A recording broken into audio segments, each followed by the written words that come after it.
Hey everybody, it's Patrick. It's after work. It's 2:45 in the afternoon on a Saturday. I saw about 5 patients today, and I only started off with 2 visits, but I've been kind of figuring out on my own who needs phone calls and who needs to be seen and stuff like that. I got alerted to a couple of patients by home health aides who thought something was amiss about this, that, or the other. Popped back to the office to get a referral faxed over from the hospital, and that's pretty much been my day. It's pretty relaxing, actually.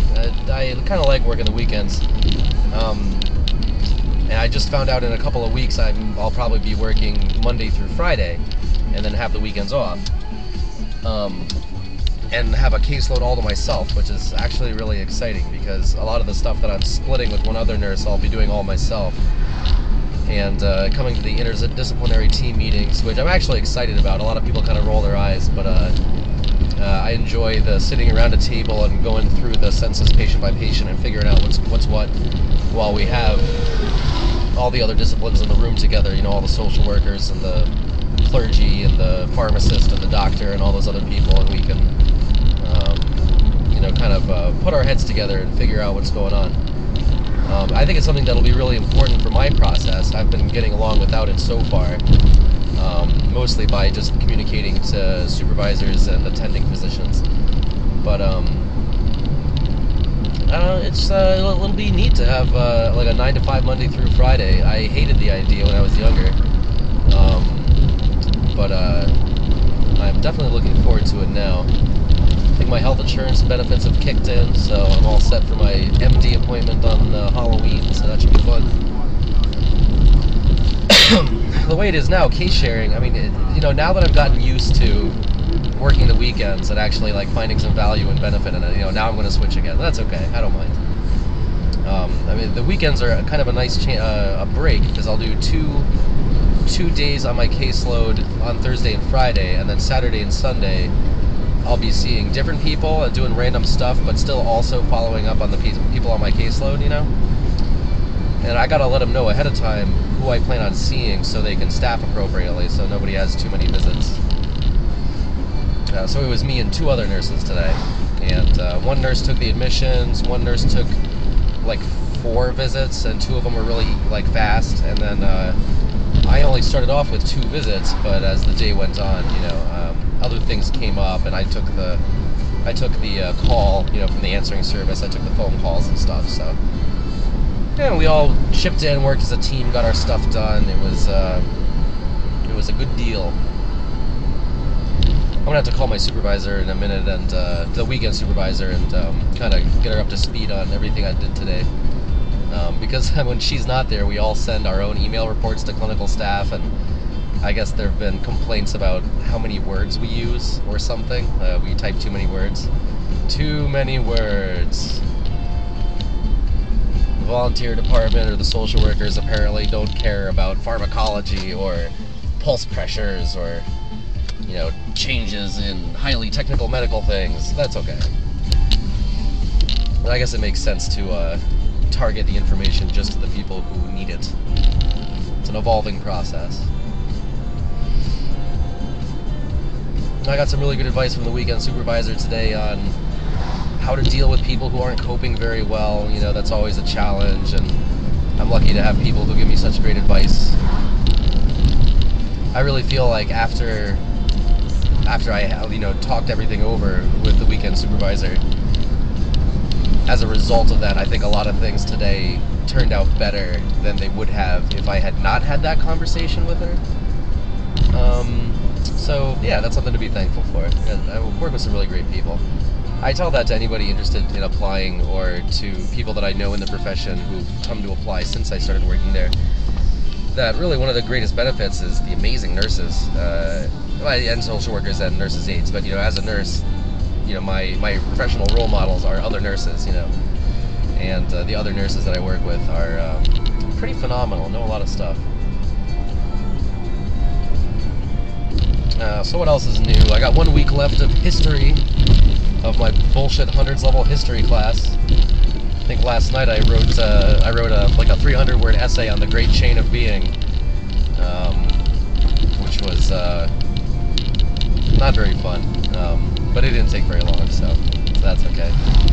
I think this week coming up, I just have to write about Copernicus and Galileo or something like that.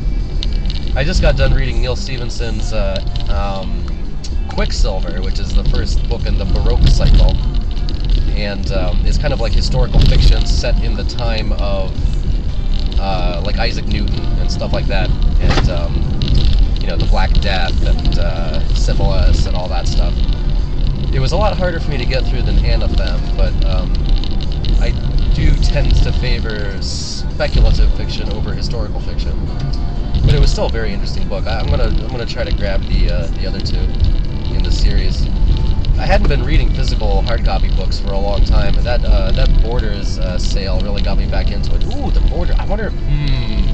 I think I'm gonna go back to Borders. I'm gonna go back to Borders and see if there's anything else there that I can loot. Maybe I'll do that today. They never did call me back about buying the letters that were on the not the end caps, but up on the roof, not the roof, the ceiling buttresses or whatever that said, this is the music department, or newspapers, or children, or whatever. I wanted to buy the letters individually, but they weren't sure if I could do that. So I haven't ordered my books yet. I'm kind of questioning whether or not I really need the books for these next two classes. Advanced Health Assessments and Religious Studies 102. I'm really questioning if I need the books.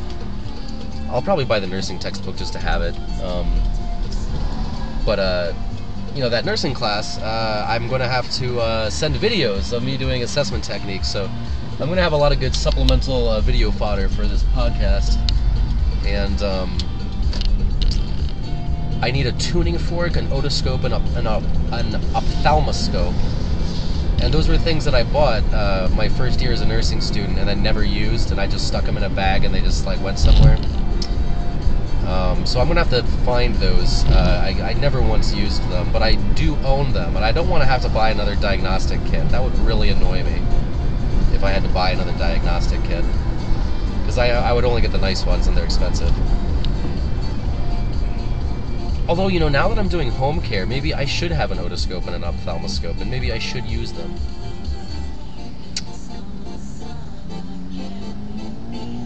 Yeah, so I'll try to dig them up. They might be in the basement somewhere. I know what the bag looks like that they're in. I don't know where that bag is, so I'll have to look around. At least I know what the bag looks like. It's black, like all my other bags. I've got like 100 black bags of different sizes. Like messenger bags, and backpacks, and duffel bags. Maybe a poor choice in retrospect, because when you put a bunch of black bags together in a pile, it's kind of hard to find anything.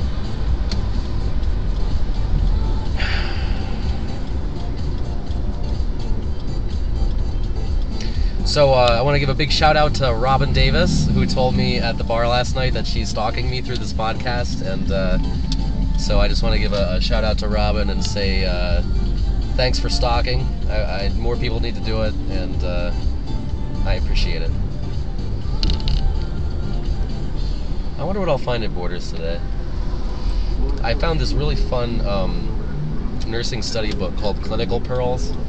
Maybe I mentioned this before, but this one was Emergency Nursing Pearls, and it's just like kind of like a semi-random collection of like clinical facts that, I mean, you would call it trivia if it were not so non-trivial. Like, they're really important things, but they're just like little interesting pearls of information on you know, like assessment findings and pathophysiology and stuff like that. I want to see if I can find any more of those. I think it might be out of print or something. Oh wait, what's this? BAM? BAM? What the hell is BAM? You could be our next bookseller. I think I might have missed the liquidations sale. I think there might be... I think they might have liquidated all the books. That's too bad. A new chapter is coming soon. BAM. Books, toys, and technology. I'm just going to pull up a little bit and take a look here. Yeah, it doesn't look like it's open. There's no books on the shelves. Yeah, I guess I missed my window for that. Ah, well. I really shouldn't be spending spending funds on liquidation books that I could be using for other things. I'm going to resist the urge to drop into Best Buy and browse. I don't think there's anything I really need in there. Now that I bought a serial ATA cable and another flexible tripod, I ran out and buy a flexible tripod for that in-service a couple of days ago, then it gets canceled. It's ridiculous. Canceled because it was never scheduled in the first place. I mentioned that in my last video, and I was like running around all day trying to get there in time, and I was gonna get there just in the nick of time. It was like all super stressful. And then I find out it was a ghost in service. It never existed.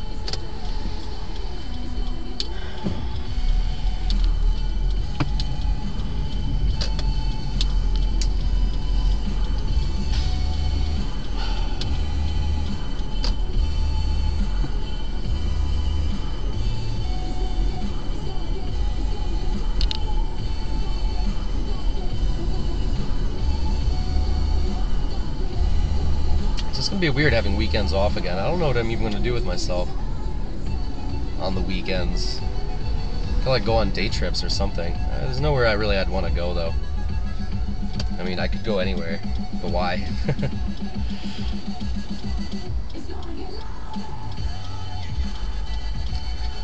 Wonder what's going on downtown tonight. Probably nothing. I'm trying to find something to talk about. I'm having a hard time today.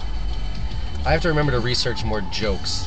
One of my patients that I saw earlier in the week loves jokes and limericks, and he tells me every time I come over I have to tell him one. And we just started doing that this most recent time that I met up with him. And the joke that I told him that kicked off this suggestion was about this 4-star general in the Army, and he works in the Pentagon, and he starts moving his desk like to different spots at the office, and people think that's kind of weird, but he's a 4-star general and nobody says anything about it. And then he moves his desk out into the hallway, and people start to get a little concerned about that, but they don't really mention it to him because he's, you know, doing his work, and he's like, you know, the kind of guy that you like fear. You don't just like question him about stuff. But then he kept moving his desk down the hall and into the bathroom. And then once he set up his desk in his bathroom and started working in there, they said, okay, now it's time to do something about this.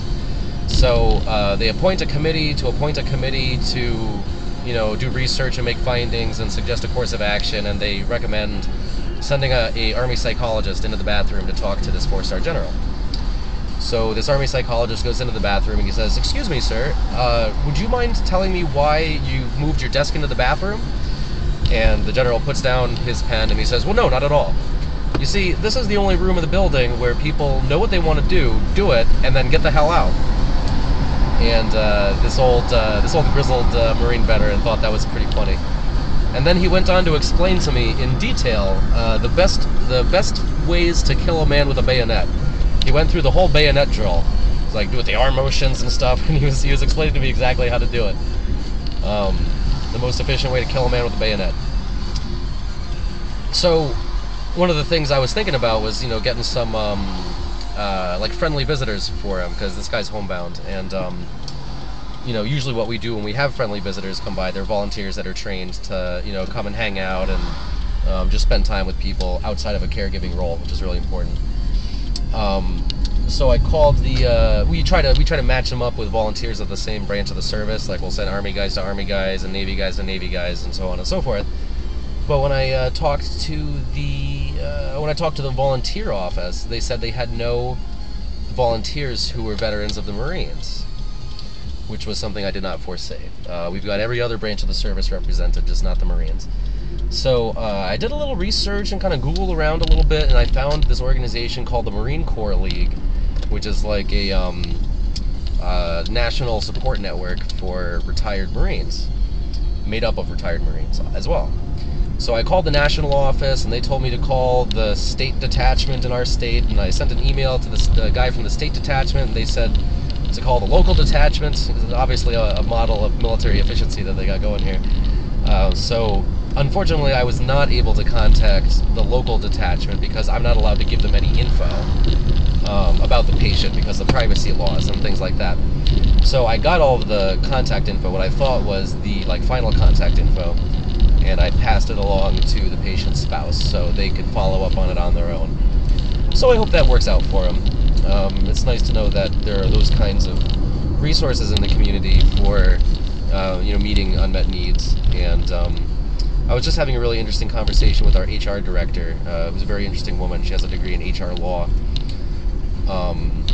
We were having a conversation about connecting with other community agencies to do those kinds of things, to collaborate on those same people in the community that we're here to help, and sort of extend what we can do. Like, we can case manage more effectively if we have access to more resources, and the resources that we have ourselves are limited because they come from grant money and Medicare entitlements and things like that. So she was saying some really interesting things about deepening our connections with other local agencies that do things that are useful to us and our patients. So I'm sure exciting things are afoot. We will see what happens. I'm very fortunate to work with such intelligent and motivated people, and they seem to be putting up with me so far, which is really something. All right, that's enough for today.